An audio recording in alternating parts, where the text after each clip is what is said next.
The day my sister demanded a DNA test, she smiled. Not the kind of smile people have when they're happy.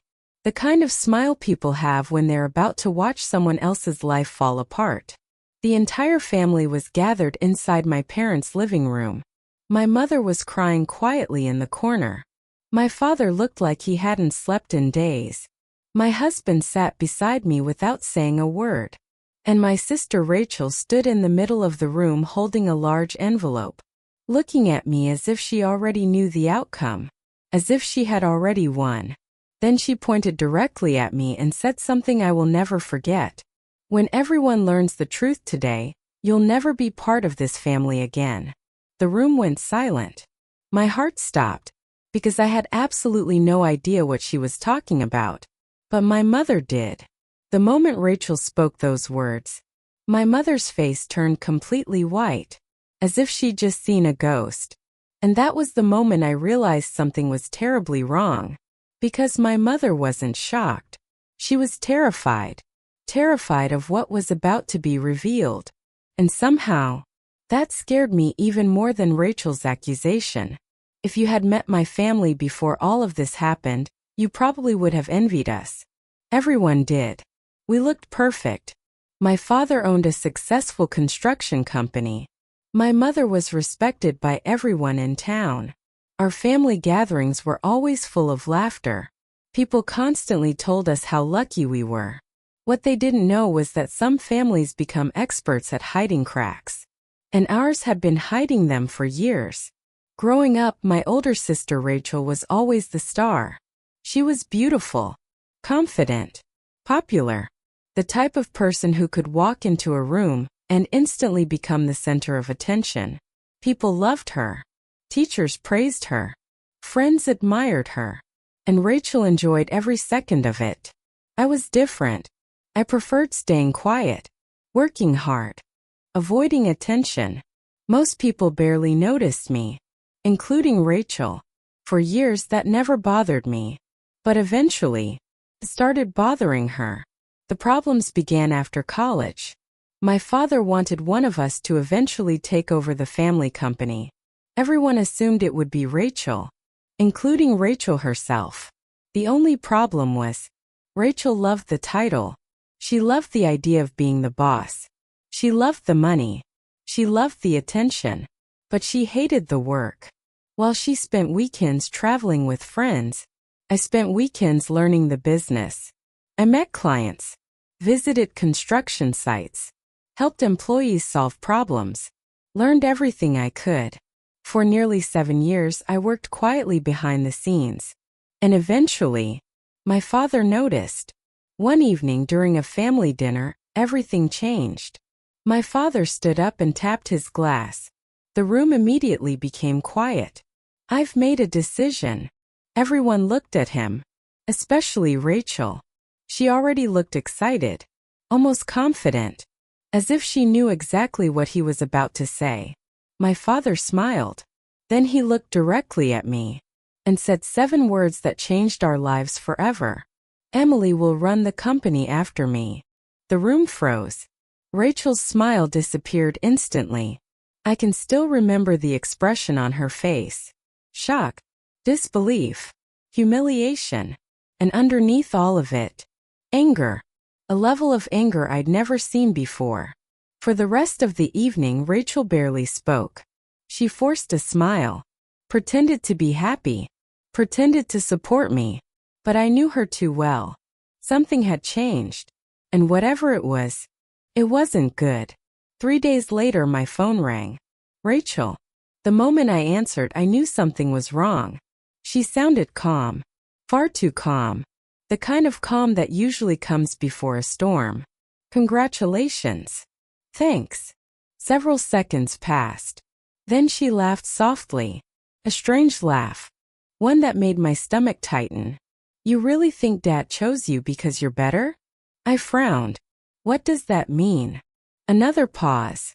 Then she whispered something that would haunt me for months. Some secrets never stay buried, Emily. And then she hung up. At the time, I thought she was simply angry about the company. I thought she was being dramatic. I thought she'd eventually get over it. I couldn't have been more wrong. Because while I was focused on running the business, Rachel was focused on something else. My past. Months passed. Everything seemed normal, at least on the surface. But looking back now, the warning signs were everywhere. Rachel started asking strange questions. Questions about my childhood. Questions about old family photographs. Questions about dates and family memories. First, nobody paid attention. Not even me. Then one day I noticed something odd. I was helping my mother organize old family albums. We spent hours looking through photographs. Birthday parties. Vacations. Christmas mornings. Years of memories. Then suddenly I realized something. There were hundreds of pictures of Rachel as a baby. Hundreds. But very few of me. Almost none. No pregnancy pictures. No baby shower pictures. No hospital photographs. Nothing. Mom. I looked up. Why are there so few pictures from when I was born? For a moment she froze. Only for a moment. But I noticed it. Then she forced a smile. The camera was broken around that time. Something about her answer felt wrong. Very wrong. But before I could ask another question, she quickly changed the subject. And somehow, I let it go. A decision I would later regret. 3 months later, everything exploded. It happened during my nephew's birthday party. More than 50 people were there. Family members, friends, employees, neighbors. The house was packed.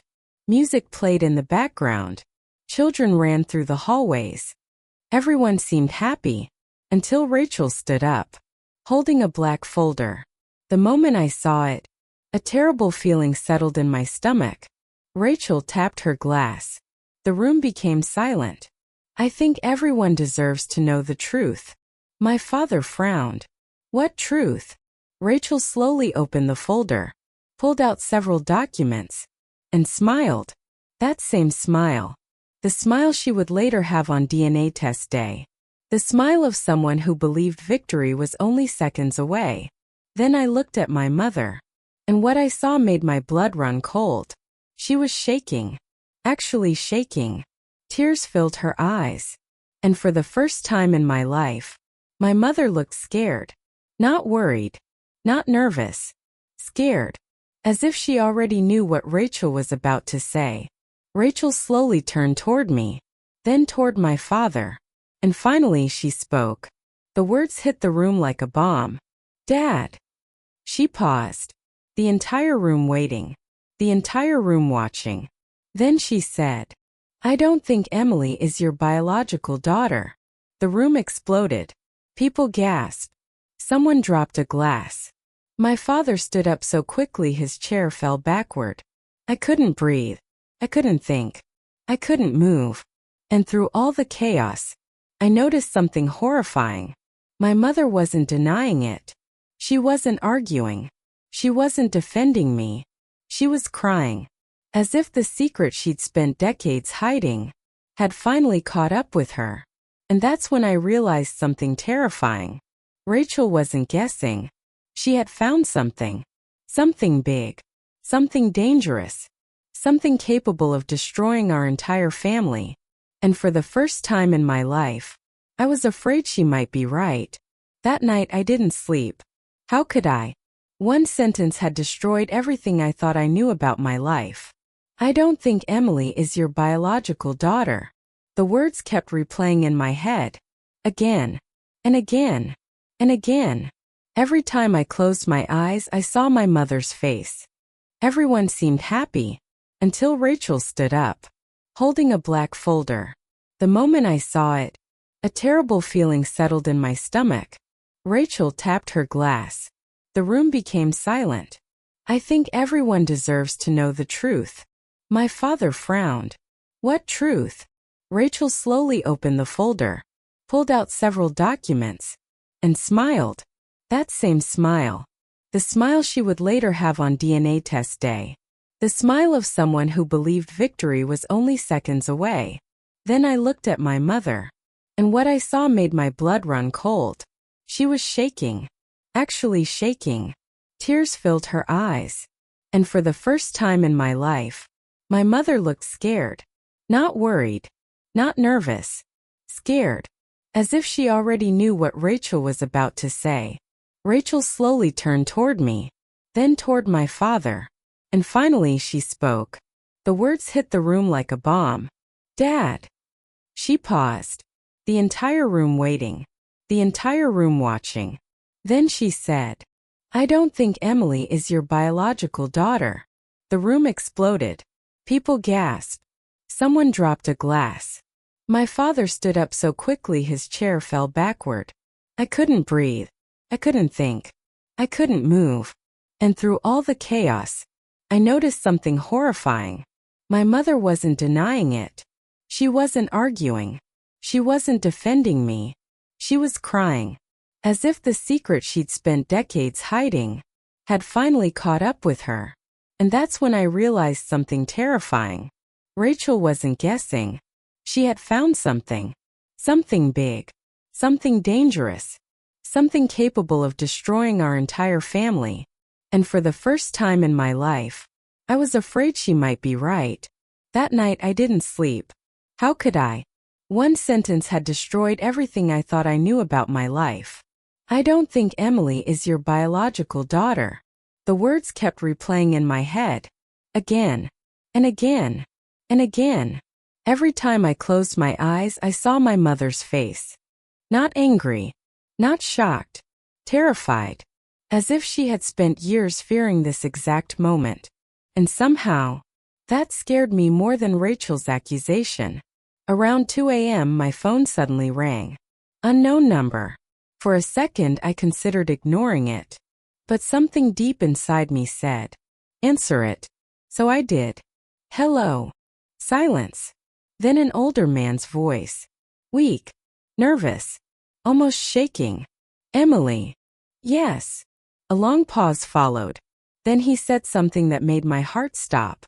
It's time you learned who your real father was. My entire body froze. I sat straight up in bed. What? The man sighed heavily, as if he'd been carrying a burden for years. My name is Thomas. The name meant nothing to me. At least not yet. Who are you? Another pause. Then he answered. I was your mother's closest friend 30 years ago. My stomach tightened. 30 years ago. The exact time period Rachel had been talking about. The exact time period my mother seemed terrified to discuss. What do you want? I want to tell you the truth. My heartbeat doubled. What truth? Silence. Then Thomas whispered. The truth your mother has been hiding since before you were born. The line went dead.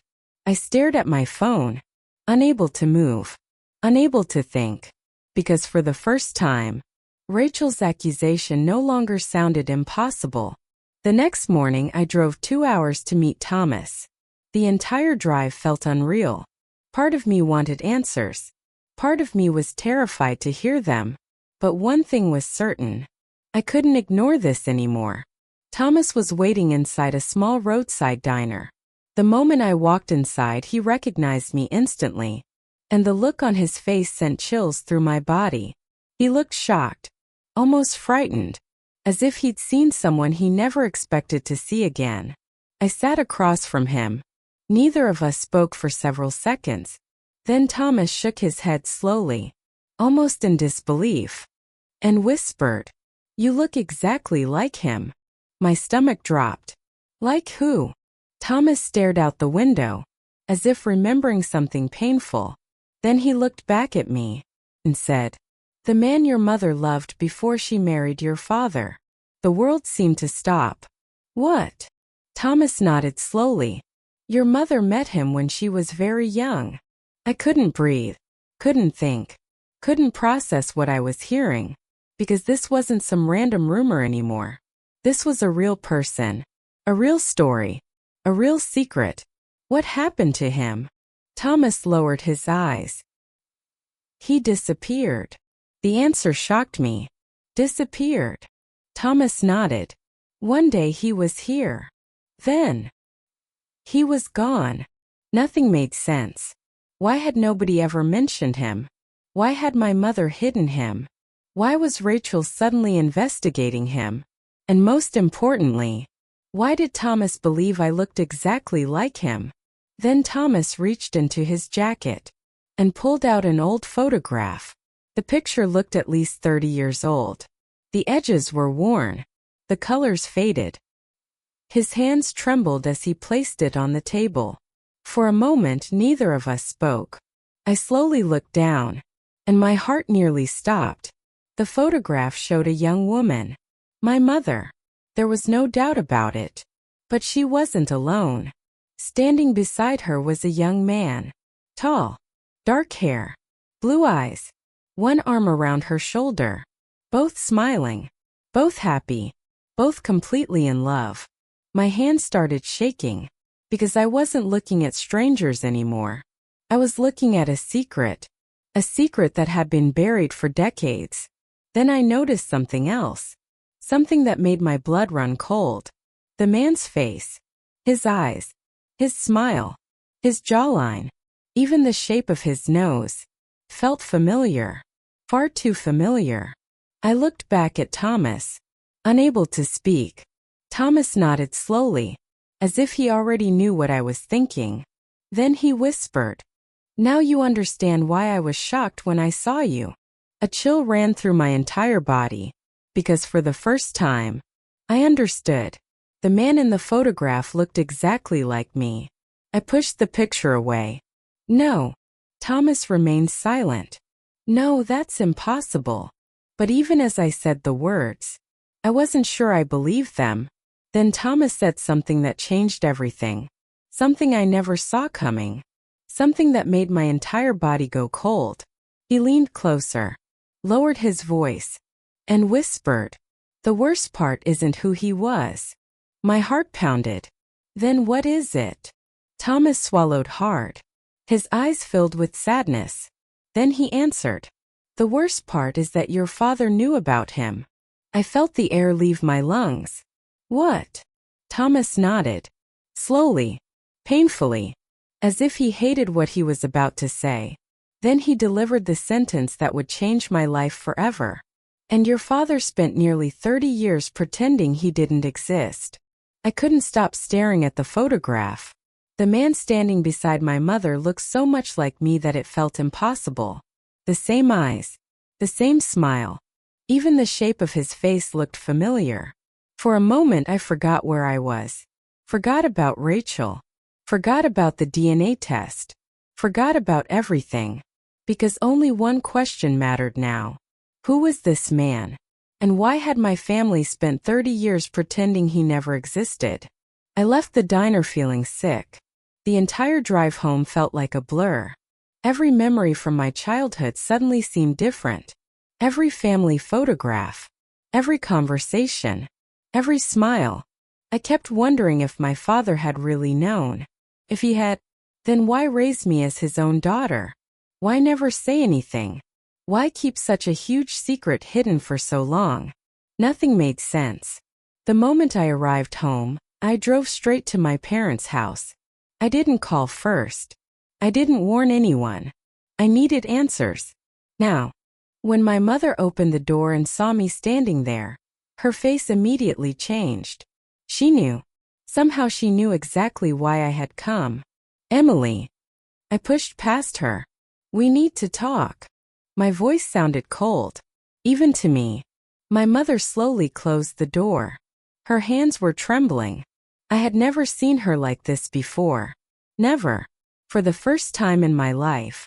She looked afraid of me. I pulled the photograph from my purse and placed it on the kitchen table. The moment she saw it, the color disappeared from her face. Completely. She grabbed the edge of the counter to stop herself from falling. And that's when I knew. Thomas had told me the truth. My mother recognized the man instantly. "Who is he?" My voice echoed through the room. My mother stared at the photograph. Silent. Tears slowly filling her eyes. "Mom." "Nothing." "Who is he?" Finally, she spoke, barely above a whisper. "His name was Daniel." The room felt smaller, colder, heavier. I pulled out a chair and sat down, because suddenly my legs felt weak. Were you in love with him? A tear rolled down her cheek, and that was answer enough.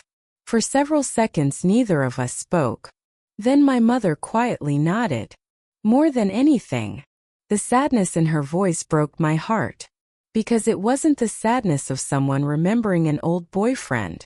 It was the sadness of someone remembering the greatest loss of their life. What happened to him? My mother closed her eyes, then whispered. He disappeared. The exact same words Thomas had used. No. I shook my head. That's not enough. What happened? My mother looked away. I don't know. I slammed my hand on the table. For the first time in my life. Stop lying to me. Silence. Heavy silence.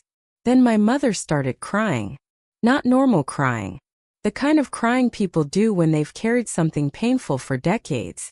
The kind of crying that comes from deep inside. Before she could answer, the front door suddenly opened. My father had come home. The moment he entered the kitchen, he knew something was wrong. His eyes moved between us, then landed on the photograph, and everything changed. I watched the blood drain from his face. Exactly the same way it had drained from my mother's face. Exactly the same reaction. Exactly the same fear. For several seconds nobody spoke. My father simply stared at the photograph, as if he were looking at a ghost. Then he quietly sat down and covered his face with both hands. That terrified me, because my father wasn't an emotional man. I had never seen him cry. Not once. Not even at funerals. Not even during difficult times. But now, his hands were shaking. How long have you known? I asked. My father didn't answer. How long? Still silence. Then finally, he looked up and whispered, Since the day you were born. My entire world shattered. What? My father looked broken. Completely broken. I always knew there was a chance. The room spun around me. I couldn't breathe. Couldn't think. Couldn't process what I was hearing. For 30 years, he had known. For 30 years, he had kept it secret. For 30 years, he had raised me as his daughter anyway. Then my father said something I'll never forget. Something that made tears fill my own eyes. He looked directly at me and said, Because no matter what any DNA test says, you are my daughter. I broke down. Right there in the kitchen. Because for the first time since this nightmare began, I realized the truth wasn't what I feared. The truth was much bigger, much more complicated, and much more painful. But before anyone could say another word, my father's phone rang. He looked at the screen and instantly froze. The expression on his face changed so suddenly that my stomach tightened. Fear. Pure fear. Slowly, he answered. Hello. The person on the other end said something I couldn't hear. But whatever it was, it nearly made him drop the phone. What? His voice cracked. My mother stood up. What's wrong? My father didn't answer. He simply stared into space. Completely pale. Completely frozen. Then he whispered 5 words that sent chills through my entire body. That's impossible. He's dead. The call ended. Nobody moved. Nobody spoke. Then my father slowly looked at me. His eyes filled with terror. And whispered, Daniel is alive. For several seconds after my father said those words, nobody moved. Nobody spoke. Nobody even seemed to breathe. My mother's face turned ghostly white. I could hear my own heartbeat pounding inside my ears. Daniel is alive. The man everyone believed had disappeared 30 years ago. The man from the photograph. The man who might be my biological father. The man who was supposedly dead. Alive. This isn't funny. My mother's voice cracked. My father looked at her. I wish it was. The fear in his eyes told me everything. Whatever had happened 30 years ago, It was far worse than I had imagined. What did the caller say? I asked. My father swallowed hard. He said Daniel contacted him yesterday. The room went silent again. He wants to come back. My mother suddenly collapsed into a chair, her hands covering her mouth, tears streaming down her face, as if her worst nightmare had finally become reality. I couldn't understand it. If Daniel was alive, why wait 30 years? Why disappear? Why come back now? And why did everyone seem so terrified? Then something happened that made everything worse. The front door burst open. Rachel stormed inside, holding another folder. And for the first time since all this started, she looked nervous. My father immediately stood up. What are you doing here? Rachel ignored him. Instead, she looked directly at me, then at my mother, then at the photograph sitting on the table. And suddenly, her confidence vanished. Wait. Her voice shook. You know who he is? Nobody answered, because nobody needed to. The look on our faces told her everything. For several seconds Rachel simply stared, trying to understand what was happening, trying to catch up, trying to process information she wasn't supposed to know. Then she whispered, "Oh my God." For the first time, I realized something. Rachel hadn't uncovered the whole truth. Not even close. She had started a fire, but she had no idea how big it really was. What aren't you telling me? Rachel demanded. My mother started crying harder. My father looked away. And suddenly, nobody knew what to say. Then Rachel threw a document onto the table. I found something else. The room immediately became silent. My father looked down at the paper and instantly froze.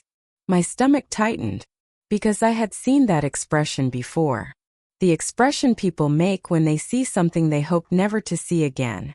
What is it? I asked. Nobody answered.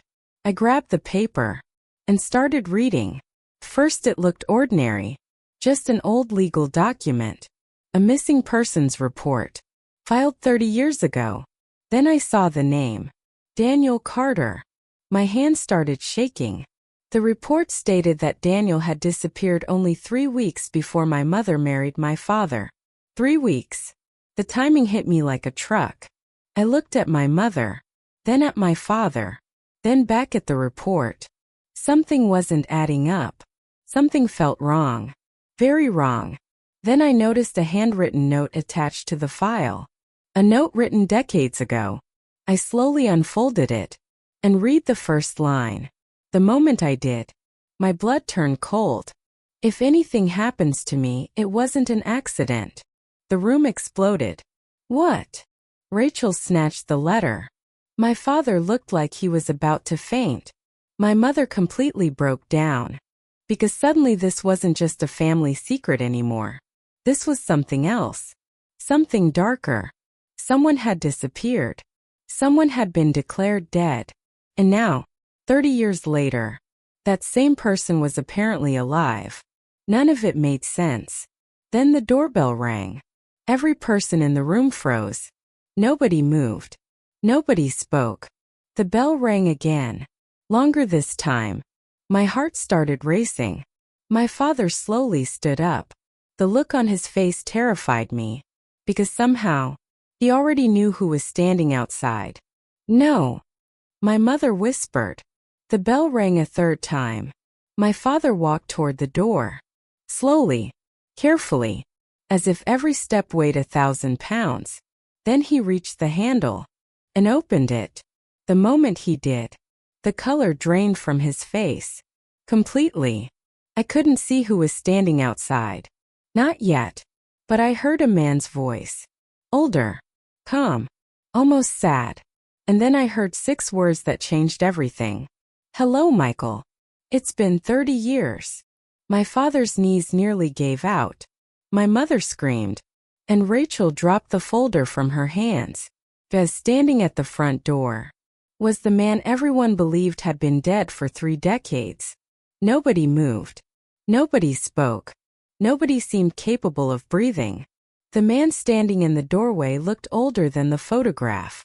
Gray hair, wrinkles, tired eyes. But there was no doubt. It was him. Daniel. The man who had supposedly died 30 years ago. The man who had disappeared without a trace.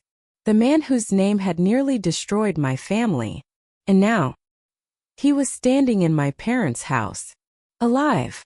My mother burst into tears. Real tears.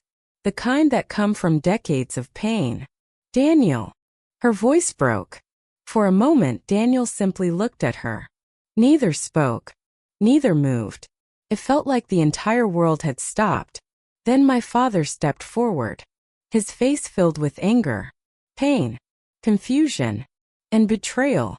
Where have you been? Daniel lowered his eyes. For several seconds he couldn't answer. Then he whispered, running. The room fell silent. Running from what? My father demanded. Daniel looked around the room.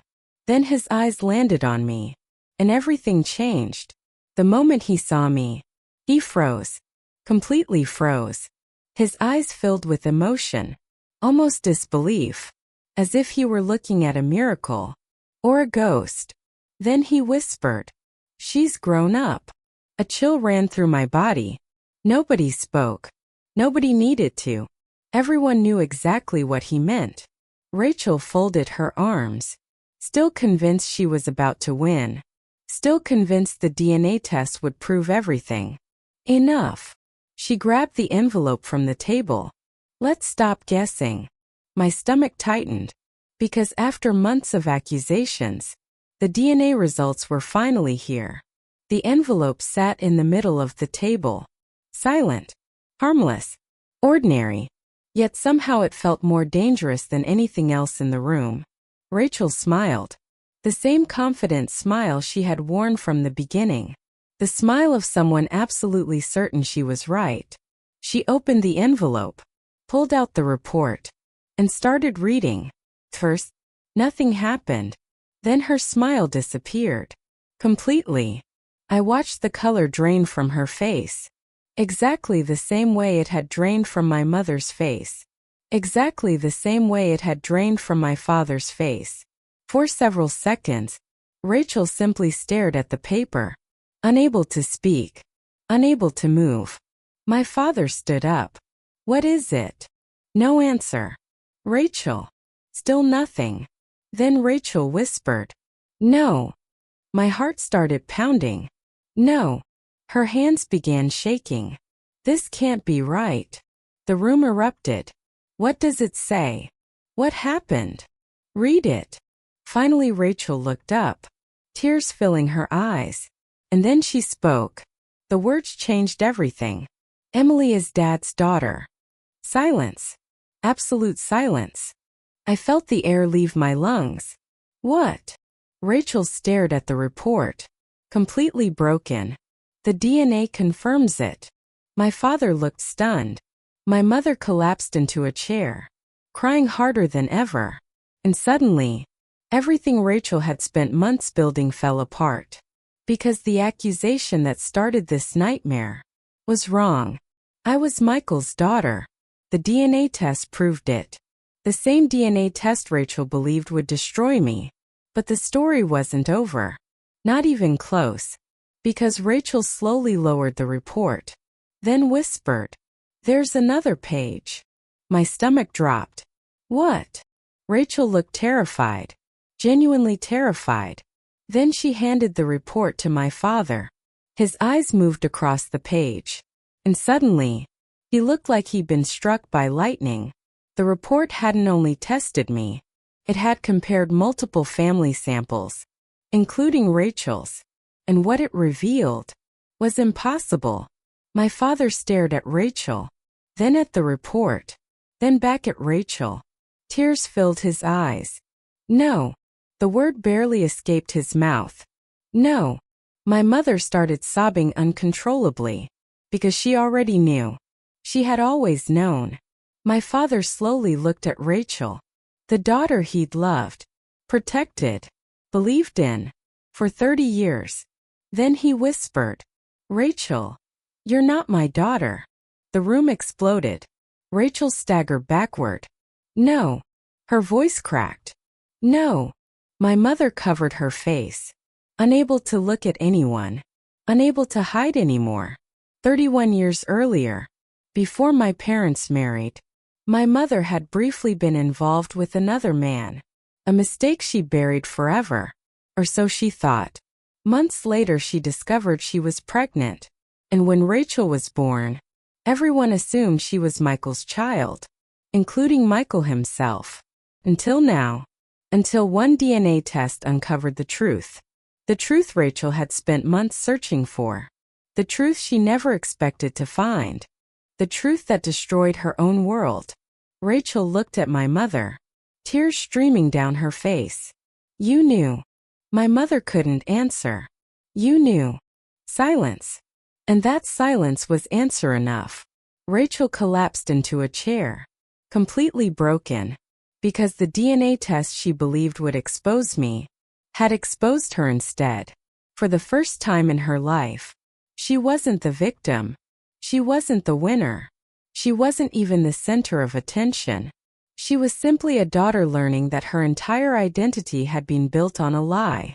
3 months later, the family was still trying to recover. Some relationships never healed. Some wounds never closed. Rachel moved away. My mother spent months trying to repair the damage. My father struggled to accept everything. And Daniel? He eventually told us the truth about his disappearance. A truth that mattered far less than the secret we'd already uncovered. Because by then, the DNA test had already done its job. Not the job Rachel wanted. Not the job anyone expected. But the job destiny had planned all along. It didn't prove I was lying. Proved that the biggest lie in our family had been hidden for over 30 years.